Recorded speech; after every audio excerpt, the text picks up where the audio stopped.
ನಮಸ್ಕಾರ, ಎಲ್ಲರಿಗೂ ಹೇಗಿದ್ದೀರಾ?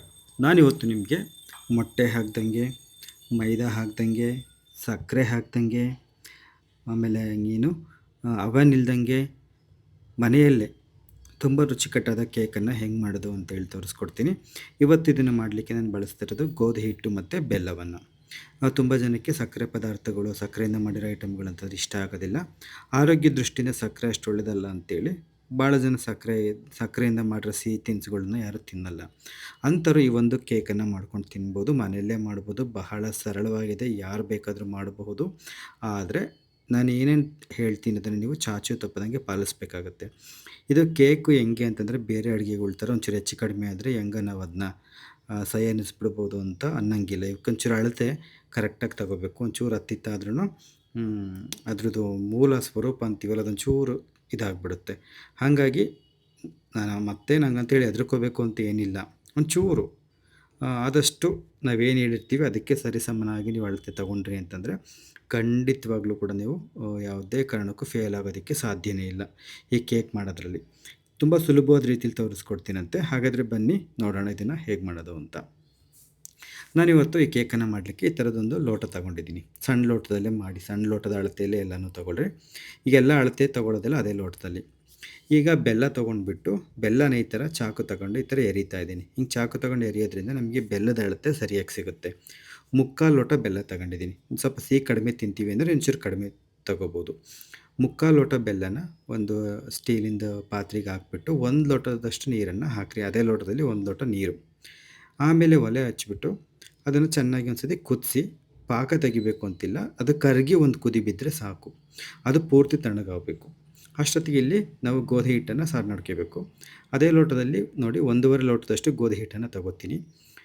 ನೋಡಿರಿ ಈ ಥರ ತುಂಬ ಏನು ಒತ್ತಿ ತೊಗೊಂಡಿಲ್ಲ. ಒಂದು ಸತಿ ಹಿಂಗೆ ನೆಲಕ್ಕೊಂದು ಸಲ ಹಿಂಗೆ ಕುಟ್ಟಿಬಿಟ್ಟು ಅಂದರೆ ಟ್ಯಾಪ್ ಮಾಡಿಬಿಟ್ಟು ತೊಗೊಂಡಿದ್ದೀನಿ. 1 ಲೋಟ ತೊಗೊಂಡಿದ್ದೀನಿ. ಮತ್ತು ಅದೇ ಲೋಟದಲ್ಲಿ ಇನ್ನು ಅರ್ಧ ಲೋಟ ಗೋಧಿ ಹಿಟ್ಟನ್ನು ತೊಗೋತಾ ಇದ್ದೀನಿ. ಕೇಕನ್ನು ಮಾಡಬೇಕಾದ್ರೆ ಬಹಳ ಮುಖ್ಯವಾದ್ದು ಇದು, ನಾವು ಜರಡಿ ಹಿಡಿಲೇಬೇಕು. ಈಗ ಅರ್ಧ ಚಮಚದಷ್ಟು, ಈ ಥರ ಚಮಚದಲ್ಲಿ ಅರ್ಧ ಚಮಚದಷ್ಟು ಬೇಕಿಂಗ್ ಪೌಡರನ್ನು ಹಾಕ್ತಾಯಿದ್ದೀನಿ. ಹಾಗೆ ಅದೇ ಚಮಚದಲ್ಲಿ 1/4 ಚಮಚದಷ್ಟು ಬೇಕಿಂಗ್ ಸೋಡಾ. ನೋಡಿರಿ, ಬೇಕಿಂಗ್ ಸೋಡಾ ಹಾಕ್ತಾಯಿದ್ದೀನಿ. ಇಷ್ಟನ್ನು ಹಾಕ್ಕೊಂಡಿದ್ದಾದಮೇಲೆ ಇದನ್ನು ನೀವು ಸಾರು ಮಾಡ್ಕೋಬೇಕಂದ್ರೆ ಜರಡಿ ಹಿಡಿಬೇಕು. ನೋಡಿರಿ, ಈ ಒಂದು ಹಿಟ್ಟನ್ನು ಒಂದು 2-3 ಸತಿ ನೀವು ಜರಡಿ ಹಿಡಿದ್ರಿ ಅಂತಂದರೆ ಹಿಟ್ಟು ಹಗುರ ಆಗುತ್ತೆ. ನಾನು ಹೇಳಿ 2-3 ಸತಿ ಜರಡಿ ಹಿಡಿಯೋದು ಕೂಡ ತೋರಿಸಿಲ್ಲ, ಒಂದು ಸಲ ತೋರಿಸಿದ್ದೀನಿ ಅಷ್ಟೇ. ನೀವು ಇನ್ನೊಂದು ಸತಿ ಇನ್ನೊಂದು ತಟ್ಟೆಗೆ ಹಾಕೊಂಡ್ಬಿಟ್ಟು ಒಂದು 2-3 ಸತಿ ಜರಡಿ ಹಿಡ್ಕೋಬೇಕಾಗತ್ತೆ. ಒಳ್ಳೆಯದು ಆ ಥರ ಹಿಡ್ಕೊಳ್ಳೋದ್ರಿಂದ ಕೇಕು ಭಾಳ ಅಂತಂದರೆ ಭಾಳ ಚೆನ್ನಾಗಿ ಬರುತ್ತೆ. ಆಮೇಲೆ ಇನ್ನೊಂದು ಸತಿ ಹಿಂಗೆ ಲಘುವಾಗಿ ಅದನ್ನು ಚೆನ್ನಾಗಿ ಕಲಿಸ್ಬಿಟ್ಟು ಆ ಕಡೆಗೆ ಇಡ್ರಿ. ನೋಡಿರಿ, ಕೇಕಿಂದಿದು ಕೇಕ್ ಮೋಲ್ಡಿಗೆ ಸ್ವಲ್ಪ ಇದು ಬಟರ್ ಪೇಪರ್ ಅಂತ ಬರುತ್ತೆ, ಅದನ್ನು ಒಂಚೂರು ಹಿಂಗೆ ಮಾರ್ಕ್ ಮಾಡ್ಕೊಂಡ್ಬಿಟ್ಟು ಕತ್ತರಿಸಿಟ್ಕೋಬೇಕು ಕೆಳಗಡೆಗೆ. ಈ ಥರ ಮಾಡಿ ಇಟ್ಕೊಳ್ಳೋದ್ರಿಂದ ಕೇಕು ತಳಕ್ಕೆ ಸ್ವಲ್ಪ ಅಂಟ್ಕೊಳ್ಳೋದಿಲ್ಲ ಅಂತ, ಸುಲಭವಾಗಿ ಬಾಚೆ ಬಂದುಬಿಡುತ್ತೆ ಅಂತ.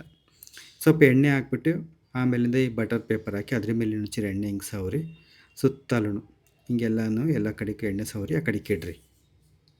ಆ ಥರದ್ದು ಕೇಕ್ ಮೋಲ್ಡ್ ಅದು ಕೇಕ್ ಪ್ಯಾನ್ ಇಲ್ಲ ಅಂತಂದರೆ ನೀವು ಯಾವುದಾದ್ರೊಂದು ಬೇಸ್ ಫ್ಲಾಟಾಗಿರ್ತಕ್ಕಂಥ ಯಾವುದೇ ಪಾತ್ರೆನ ಬಳಸ್ಬೋದು. ಇವಾಗ ಇಲ್ಲಿ ಬೆಲ್ಲ ಕರಗಿಸಿಟ್ಕೊಂಡಿದ್ದಲ್ಲ, ಅದು ಸಂಪೂರ್ಣ ತಣ್ಣಗಾಗಿದೆ. ಯಾವುದೇ ಕಾರಣಕ್ಕೂ ಬಿಸಿ ಇರಬಾರ್ದು, ಒಂಚೂರು ಕೂಡ ಬಿಸಿ ಇರಬಾರ್ದು. ಇದನ್ನು ಸ್ವಲ್ಪ ಹಾಕ್ಕೊಂಡು ಇದನ್ನು ಅಡ್ಡದಿಡ್ಡಿ ಕಲಸಂಗಿಲ್ಲ, ಒಂದೇ ಡೈರೆಕ್ಷನಲ್ಲೇ ತಿರುಗಬೇಕು. ಅಥವಾ ಕಟ್ ಆ್ಯಂಡ್ ಫೋಲ್ಡ್ ಮೆಥಡ್ ಅಂತ ಹೆಂಗೆ ಕರಿತೀವಿ ಹಾಗಾದ್ರೂ ಇದನ್ನು ಕಲಿಸ್ಕೋಬೋದು. ನಾನು ಇಲ್ಲಿ ಯಾವ ಥರ ತೋರಿಸ್ತಿದ್ದೀನಿ ನೋಡ್ಕೊಳ್ಳಿ, ನೀವು ಒಂಚೂರು ನಿಗಾ ಇಟ್ಟು ಹಿಂಗೆ ಕಲಿಸ್ಬೇಕು. ಹಂಗೊಂದು ಸತಿ ಹಿಂಗೊಂದು ಸತಿ ಹಂಗೊಂದು ಸತಿ ಹೆಂಗೆ ಬೇಕಂಗೆ ಅಡ್ಡದಿಡ್ಡಿ ಕಲಸಂಗಿಲ್ಲ. ಹಾಗಾಗಿ ನೋಡಿರಿ, ಈಗ ಅಷ್ಟು ಹಾಕ್ಕೊಂಡೆ, ಒಂದು ಮೂರು ಸತಿ ಹಾಕ್ಕೊಂಡೆ ಬೆಲ್ಲ ಕರಗಿಸಿದ್ನಲ್ಲ ಆ ನೀರನ್ನ. ಈ ಥರ ಹಿಂಗೆ ಚೆನ್ನಾಗಿ ಕಲಿಸ್ಕೋಬೇಕು. ತುಂಬ ಅತಿಯಾಗಿ ಒಂದೇ ಸತಿ ಜೋರಾಗಿ ಹಿಂಗೆ ಕಲಿಸ್ಕೊಂತ ಹೋಗ್ಬಾರ್ದು, ಭಾಳ ನಿಧಾನಕ್ಕೆ ಇದನ್ನು ಕಲಿಸ್ಕೋಬೇಕು ಈ ಥರ. ನೋಡಿರಿ ಹಿಂಗೆ. ಆಮೇಲಿಂದ ಸ್ವಲ್ಪ ಹಾಲನ್ನು ಸೇರಿಸ್ಕೋತಾ ಇದ್ದೀನಿ. ಇದರ ಕನ್ಸಿಸ್ಟೆನ್ಸಿ ಎಷ್ಟಿರಬೇಕು ಅಂತಂದರೆ, ರಿಬ್ಬನ್ ಕನ್ಸಿಸ್ಟೆನ್ಸಿ ಅಂತ ಅಂತೀವಲ್ಲ, ಅದನ್ನು ಏನು ಕೇಕ್ ಬ್ಯಾಟರ್ ಏನಿದೆ ಇದನ್ನು ಎತ್ಕೊಂಡು ಸ್ವಲ್ಪ ಮೇಲಿಂದ ಕೆಳಗೆ ಬಿಟ್ಟಿವಿ ಅಂತಂದರೆ ರಿಬ್ಬನ್ ಥರ ಬೀಳಬೇಕು ಕೆಳಗಡೆ.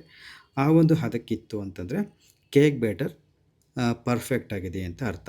ಇವಾಗ ಇಲ್ಲಿ 1/4 ಲೋಟದಷ್ಟು ಎಣ್ಣೆಯನ್ನು ಅದಕ್ಕೆ ಸೇರಿಸ್ರಿ. ನಾನು ಸ್ವಲ್ಪ ಜಾಸ್ತಿ ಹಾಕಿದ್ದೀನಿ, ಎಣ್ಣೆ ತೆಗಿತೀನಂತೆ.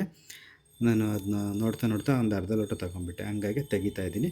ಒಟ್ಟು 1/4 ಲೋಟದಷ್ಟು ಅಡುಗೆ ಎಣ್ಣೆ, ಸೂರ್ಯಕಾಂತಿ ಎಣ್ಣೆ, ರಿಫೈನ್ಡ್ ಸನ್ಫ್ಲವರ್ ಆಯಿಲ್ ಅಂದರೆ ಸೂರ್ಯಕಾಂತಿ ಎಣ್ಣೆ ಬಳಸಿ. ಯಾವುದೇ ಕಾರಣಕ್ಕೂ ಶೇಂಗಾ ಆಗ್ಬೋದು, ಸಾಸಿವೆ ಆಗ್ಬೋದು, ಎಳ್ಳೆಣ್ಣೆ ಆಗ್ಬೋದು, ಇದನ್ನು ಬಳಸೋಕೆ ಹೋಗಬೇಡಿ. ಸೂರ್ಯಕಾಂತಿ ಎಣ್ಣೆ ಆದರೆ ಅದರಲ್ಲಿ ಯಾವುದೇ ರೀತಿ ಅಂಥ ಗಾಢವಾದ ಸ್ಮೆಲ್ ಇರೋದಿಲ್ಲ, ಹಂಗಾಗಿ ನಮಗೆ ಗೊತ್ತಾಗೋದಿಲ್ಲ, ರುಚಿ ಕೂಡ ತುಂಬ ಚೆನ್ನಾಗಿರುತ್ತೆ. ಎಣ್ಣೆಯನ್ನು ಹಾಕಿದಾದ್ಮೇಲೆ ಕೂಡ ಅಷ್ಟೇ ನಾನಿಲ್ಲಿ ಯಾವ ಥರ ತಿರುತ್ತಾ ಇದ್ದೀನಿ, ನೀವು ಕೂಡ ಇದೇ ಥರ ತಿರು ತಿರುತ್ತಾ ಅದನ್ನು ಕಲಿಸ್ಕೋಬೇಕಾಗುತ್ತೆ. ಎಣ್ಣೆ ಅದೆಲ್ಲ ಆ, ಚೆನ್ನಾಗಿ ಕೂಡ್ಕೋಬೇಕು. ನೋಡಿರಿ ಇದೇ ಥರನೇ ಕಲಿಸ್ಬೇಕು. ತುಂಬ ಜೋರಾಗೆಲ್ಲ ಕಲ್ಸೋಕ್ಕೆ ಹೋಗ್ಬಾರ್ದು. ಆಪೋಸಿಟ್ ಎಲ್ಲ ಅಂದರೆ ಆಪೋಸಿಟ್ ಡೈರೆಕ್ಷನ್ ಅನ್ಸುತ್ತೆ, ಹಿಂಗೆ ತಿರುವುದು ಅನ್ಸುತ್ತೆ, ಹಂಗೆ ತಿರುವುದು, ಹಂಗೆಲ್ಲ ಮಾಡಬಾರ್ದು. ಆಮೇಲಿಂದ ಇಲ್ಲಿ ನಾನಿಲ್ಲಿ ವೆನಿಲ್ಲಾ ಎಸೆನ್ಸ್ ತರಿಸಿದ್ದೆ, ಅದನ್ನು ಹಾಕ್ತಾಯಿದ್ದೀನಿ. ಇದು ಇದ್ದರೆ ಹಾಕ್ರಿ, ಇಲ್ಲ ಅಂತಂದರೆ ನೀವು ಏಲಕ್ಕಿ ಪುಡಿನ ಕುಟ್ಟಿ ಕೂಡ ಪುಡಿ ಮಾಡಿ ಹಾಕಬಹುದು. ಎರಡೂ ಒಂದೇ. ಇದನ್ನು ಹಾಕಿದ್ವಿ ಅಂತಂದರೆ ಒಂಚೂರು ಬೇಕರಿನಲ್ಲಿ ತಿಂತೀವಲ್ಲ ಆ ಒಂದು ಫೀಲ್ ಕೊಡುತ್ತೆ ನಮಗೆ. ಇದನ್ನು ಹಾಕಿದಾದ್ಮೇಲೆ ಇನ್ನೊಂದು ಸತಿ ಹಿಂಗೆ ಚೆನ್ನಾಗಿ ಕಲಸ್ರಿ ಎಲ್ಲ, ಅಂದರೆ ಗೋರಾಡಬೇಕು. ನೋಡಿರಿ ಸ್ವಲ್ಪ ಇದು ತೆಗೆದುಬಿಟ್ಟು ಹಿಂಗೆ ಬಿಟ್ವಿ ಅಂತಂದರೆ ರಿಬ್ಬನ್ ಥರ ಬೀಳಬೇಕದು. ಈ ಒಂದು ಹದಕ್ಕೆ ಬಂತು ಅಂತಂದರೆ ಕೇಕ್ ಬ್ಯಾಟರು ಪರ್ಫೆಕ್ಟ್ ಆಗಿದೆ ಅಂತ ಅರ್ಥ. ಏನಾದರೂ ತುಂಬ ತೆಳುವಾಯಿತು ಅಂತಂದರೆ ಇನ್ನು ಸ್ವಲ್ಪ ಹಿಟ್ಟು ಹಾಕ್ಕೊಂಡು ಗಟ್ಟಿ ಮಾಡ್ಕೊಳ್ಳಿ. ತುಂಬ ಗಟ್ಟಿ ಆಯಿತು ಅಂತಂದರೆ ಇನ್ನೂ ಸ್ವಲ್ಪ ಹಾಲನ್ನು ಸೇರಿಸ್ರಿ. ನೀವು ಬೇಕು ಅಂತಂದರೆ ಸ್ವಲ್ಪ ಉಪ್ಪನ್ನು ಕೂಡ ಹಾಕ್ಕೋಬೋದು. ಚೂರು ಉಪ್ಪು ಹಾಕ್ಕೊಳ್ಳೋದ್ರಿಂದ ಅದು ಸಿಹಿನ ಬ್ಯಾಲೆನ್ಸ್ ಮಾಡುತ್ತೆ ಅಂತ.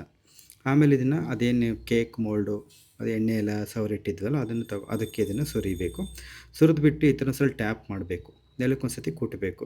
ಏರ್ ಗ್ಯಾಪ್ಸ್ ಇತ್ತು ಅಂತಂದರೆ ಆಚೆ ಬರುತ್ತೆ ಅಂತ. ಆಮೇಲಿಂದ ಮೇಲೆ ಟೂಟಿ ಫ್ರೂಟಿ ಅಂತ ಬರುತ್ತೆ, ಅದು ಇತ್ತು ಅಂತಂದರೆ ಹಾಕ್ರಿ, ಇಲ್ಲ ಅಂತಂದರೆ ಬೇಡ. ನಾನು ಇತ್ತು ತರಿಸ್ದೆ, ಒಂದು 50 ರೂಪಾಯಿ ಕೊಟ್ಟು ವೆನಿಲಾ ಎಸೆನ್ಸು ಮತ್ತು ಟೂಟಿ ಫ್ರೂಟಿ ತರಿಸಿದೆ. ನಿಮಗೆ ಬೇಕಿಂಗ್ ಸೋಡಾ ಅಥವಾ ಬೇಕಿಂಗ್ ಪೌಡರ್ ಹಾಕೋದಕ್ಕೆ ಇಷ್ಟ ಇಲ್ಲ ಅಂತಕ್ಕಂಥವ್ರು ಬೇಕಾದ್ರೆ ಒಂದು ಪ್ಯಾಕೆಟ್ ಏನೋ ಕೂಡ ಬಳಸ್ಬೋದು. ಈಗ ಒಂದು 10 ನಿಮಿಷ ಪಾತ್ರೆನ ಕಾಯಿಸಿರಬೇಕು. ಯಾವುದೇ ಕಾರಣಕ್ಕೂ ಕೂಡ ನೇರವಾಗಿ ಪಾತ್ರೆನ ಕಾಯಿಸ್ದಂಗೆ ಅದಕ್ಕೇ ಈ ಕೇಕ್ನ ಇಡಬಾರ್ದು. ಕೇಕ್ ಬ್ಯಾಟರ್ನ 10 ನಿಮಿಷ ಮಧ್ಯಮ ಊರಿನಲ್ಲಿ ಚೆನ್ನಾಗಿ ಬಿಸಿ ಮಾಡಿರಬೇಕು ಪಾತ್ರೆನ. ಆಮೇಲೆ ನಾವಿಲ್ಲಿ ಏನೆಲ್ಲ ರೆಡಿ ಮಾಡಿ ಇಟ್ಕೊಂಡಿದ್ದೀವಿ ಕೇಕ್ದು, ಅದನ್ನು ಇದಕ್ಕೆ ಇಟ್ಬಿಟ್ಟು ಅದೇನು ಬಿಸಿ ಆಚೆ ಈಚೆ ಹೋಗ್ದಂಗೆ ಅದಕ್ಕೆ ಸರಿಯಾಗಿ ಹೊಂದತಕ್ಕಂಥ ಒಂದು ತಟ್ಟೆನೋ ಒಂದು ಬೇಷನ್ನೋ ಏನೋ ಒಂದು ದಬಾಕ್ಬಿಟ್ಟು ಸಣ್ಣ ಉರಿಗಿನೋ ಸ್ವಲ್ಪ ಜಾಸ್ತಿ ಉರಿ ಇಟ್ಟು ಒಂದು 25 ನಿಮಿಷ ಬೇಯಿಸಬೇಕು, ಒಂದಿಷ್ಟು ಉರಿ ಇಟ್ಟು. ಆಮೇಲಿಂದ ಮಧ್ಯ ಒಂದು ಸತಿ ತೆಗೆದುಬಿಟ್ಟು ನೋಡಬೇಕು ಚೆನ್ನಾಗಿ ಬಂದಿದೆಯಾ ಅಂತೇಳಿ ಒಂದು ಕಡ್ಡಿನ ಒಂದು ಚಾಕುನ ಹಿಂಗೆ ಎಟ್ಟಿ ನೋಡಬೇಕು. ಒಟ್ಟಾರೆ ಈ ಕೇಕ್ನ ಬೇಯಿಸೋದಕ್ಕೆ ನನಗಿಲ್ಲಿ 60 ನಿಮಿಷ ಸಮಯ ಬೇಕಾಗಿದೆ. ನೋಡಿ ಈ ಥರ ಚೆಕ್ ಮಾಡಿದಾದಮೇಲೆ ಆಮೇಲೆ ಏನು ಮಾಡ್ತೀನಿ, ಇನ್ನೂ ಸ್ವಲ್ಪ ಹಸಿ ಇದೆ, ಅದಕ್ಕೆ ಏನು ಮಾಡ್ತೀನಿ ಮತ್ತೆ ಅದನ್ನು ಮುಚ್ಚಿಬಿಟ್ಟು ಸಣ್ಣ ಉರಿನಲ್ಲೇ ನಾನು ಮತ್ತೆ ಚೆನ್ನಾಗಿ ಬೇಯಿಸ್ತೀನಂತೆ. ಒಟ್ಟಾರೆ ಇದಕ್ಕೆ ಬೇಕಾಗಿರ್ತಕ್ಕಂಥ ಸಮಯ ಒಂದು 50ರಿಂದ 60 ನಿಮಿಷ ಬೇಕಾಗುತ್ತೆ. ಇದು ಹೆಚ್ಚು ಕಡಿಮೆ ಆಗ್ಬೋದು, ಯಾಕಂದರೆ ಎಷ್ಟು ಉರಿ ಬೀಳ್ತಾ ಇದೆ, ನಾವು ಎಷ್ಟು ಕೇಕ್ ಬ್ಯಾಟರ್ನ ಮಾಡಿಟ್ಕೊಂಡಿದ್ದೀವಿ, ಆಮೇಲೆ ನಾವು ಬೇಯಿಸ್ತಕ್ಕಂಥ ಪಾತ್ರೆ ಎಷ್ಟು ದೊಡ್ಡದಾಗಿದೆ, ಇದಕ್ಕೆ ಅನುಗುಣವಾಗಿ ನಾವು ಅದನ್ನ ಬೇಯಿಸ್ತಕ್ಕಂಥ ಸಮಯ ಹೆಚ್ಚಾಗ್ಬೋದು ಕಡಿಮೆ ಆಗ್ಬೋದು. ಒಟ್ಟಾರೆ ಸ್ವಲ್ಪ ಮೀಡಿಯಮ್ ಫ್ಲೇಮ್ನಲ್ಲಿ ಒಂದು 25 ನಿಮಿಷ ಬೇಯಿಸಿದಾದಮೇಲೆ ಮಿಕ್ಕಿದ್ದನ್ನು ಸಣ್ಣ ಊರಿನಲ್ಲೇ ಬೇಯಿಸಬೇಕಾಗತ್ತೆ. ಒಂದು 45 ನಿಮಿಷ ಆಗ್ಬೋದು, 50 ನಿಮಿಷ ಆಗ್ಬೋದು, ಅಥವಾ 60 ನಿಮಿಷ ಆಗ್ಬೋದು. ನಿಮಗೆ ಗೊತ್ತಾಗುತ್ತೆ ಮೇಲೆ ಎಲ್ಲೂ ಕೂಡ ಹಸಿದು ಇರಬಾರ್ದು. ಅಲ್ಲಿ ಹಸಿ ಇತ್ತು ಅಂತಂದರೆ ಮತ್ತೆ ಮುಚ್ಚಳವನ್ನು ಮುಚ್ಚಿಬಿಟ್ಟು ಮತ್ತೆ ಒಂದು 10 ನಿಮಿಷ ಬೇಯಿಸಬೇಕಾಗತ್ತೆ. ಹಾಗಾಗಿ ಬೇಯಿಸ್ತಕ್ಕಂಥ ಸಮಯ ಹೆಚ್ಚು ಕಡಿಮೆ ಆಗುತ್ತೆ. ನಿಮಗೆ ನೋಡ್ತಿದ್ದಂಗೆಲ್ಲ ಗೊತ್ತಾಗುತ್ತೆ ಚೆನ್ನಾಗಿ ಬೆಂದಿದೆಯೋ ಇಲ್ಲ ಅಂತೇಳಿ. ಹಾಗಾಗಿ ನೀವು ಅದನ್ನು ಸ್ವಲ್ಪ ನೋಡ್ಕೋಬೇಕಾಗತ್ತೆ. ನೋಡಿರಿ ಎಷ್ಟು ಚೆನ್ನಾಗಿ ಬಂದಿದೆ ಅಂತೇಳಿ. ಆಮೇಲೆ ಅದೆಲ್ಲ ಪೂರ್ತಿ ಇದಾಗಿದ್ದಾದಮೇಲೆ ಒಂದು 55ರಿಂದ 60 ನಿಮಿಷ ಆದಮೇಲೆ ಅಥವಾ 45 ನಿಮಿಷ ಒಟ್ಟಾರೆ ಅದು ಚೆನ್ನಾಗಿ ಬೆಂದಿದ್ದಾದಮೇಲೆ ತೆಗೆದುಬಿಟ್ಟು ಆಚೆ ಇಡ್ರಿ. ಯಾವುದೇ ಕಾರಣಕ್ಕೂ ಆ ಪಾತ್ರೆಲೇ ಬಿಡೋಕ್ಕೆ ಹೋಗ್ಬೇಡಿ. ಪಾತ್ರೆಲೇ ಬಿಟ್ರಿ ಅಂತಂದರೆ ನೀವೇನಾದರೂ ಮತ್ತೆ ಮುಚ್ಚಳ ಮುಚ್ಚಿ ಅದ್ರಾಗೆ ಬಿಟ್ರಿ ಅಂತಂದರೆ ಏನಾಗುತ್ತಪ್ಪ ಅಂತಂದರೆ ನೀರು ಹೊಡೆದು ಬಿಡುತ್ತೆ. ನೀವೇನಾದರೂ ಹಂಗೆ ಅದರಲ್ಲೇ ಬಿಡ್ತಿದ್ದೀರಿ ಅಂದರೆ ಆ ಮುಚ್ಚಳ ತೆಗೆದುಬಿಟ್ಬಿಟ್ರು ಅದ್ರ ಪಡೆಗೆ ತಣ್ಣಗಾಗುತ್ತೆ. ಯಾವುದೇ ಕಾರಣಕ್ಕೂ ಮುಚ್ಚಳವನ್ನು ಮುಚ್ಚಿಬಿಟ್ಟು ನೀವು ಅದನ್ನು ಹಂಗೆ ಬಿಡೋಕ್ಕೆ ಹೋಗಬೇಡಿ. ಅದು ನೀರು ಹೊಡೆದ್ಬಿಟ್ಟು ಮತ್ತೆ ಮೆತ್ತಗಾಗ್ಬಿಡುತ್ತೆ.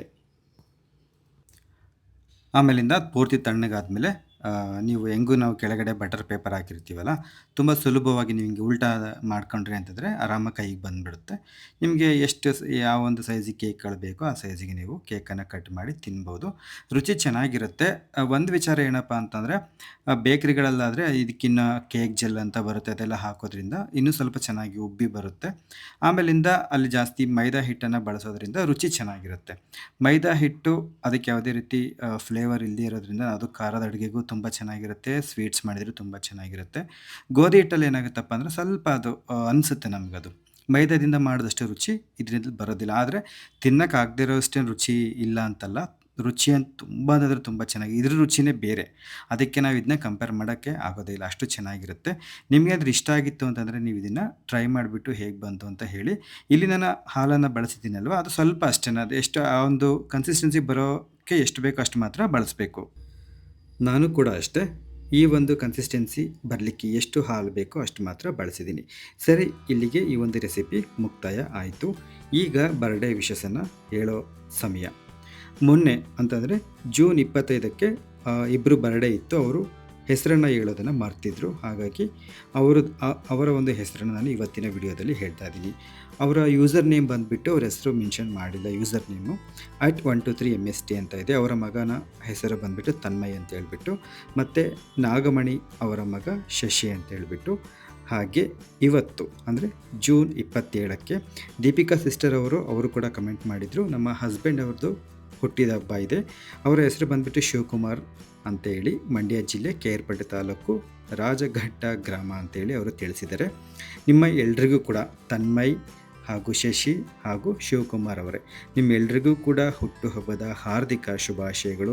ದೇವರು ನಿಮಗೆ ಆಯುಷ್ಯ, ಆರೋಗ್ಯ, ಸುಖ, ಶಾಂತಿ, ನೆಮ್ಮದಿ, ಸಂಪತ್ತು ಕೊಟ್ಟು ಸದಾಕಾಲ ಕಾಪಾಡಲಿ ಅಂತೇಳಿ ನನ್ನ ಕಡೆಯಿಂದ ಮತ್ತು ನಮ್ಮ ವಾಹಿನಿಯ ಕಡೆಯಿಂದ ನಿಮಗೆ ಶುಭಾಶಯಗಳನ್ನು ತಿಳಿಸ್ತಾ ಇದ್ದೀನಿ. ದೇವರು ನಿಮ್ಮೆಲ್ರಿಗೂ ಕೂಡ ಒಳ್ಳೆಯದನ್ನು ಮಾಡಲಿ. ಯಾವಾಗಲೂ ಕೂಡ ದೇವರ ಆಶೀರ್ವಾದ ನಿಮ್ಮ ಮೇಲಿರಲಿ. ನಿಮಗೆ ಯಾವುದೇ ರೀತಿ ಕಷ್ಟಗಳು ಬರದೇ ಇರಲಿ. ನಿಮ್ಮ ಬದುಕು ಯಾವಾಗಲೂ ಕೂಡ ಹಸನಾಗಿರಲಿ ಅಂತೇಳಿ ನಾನು ಮತ್ತೊಮ್ಮೆ ದೇವರ ಹತ್ರ ಪ್ರಾರ್ಥನೆಯನ್ನು ಮಾಡ್ತೀನಿ. ವಿಡಿಯೋ ನೋಡೋದಕ್ಕಾಗಿ ಎಲ್ಲರಿಗೂ ಕೂಡ ಧನ್ಯವಾದಗಳು. ನಾನು ಮತ್ತೆ ನಿಮ್ಮನ್ನು ಭೇಟಿ ಮಾಡ್ತೀನಂತೆ. ನಮಸ್ತೆ.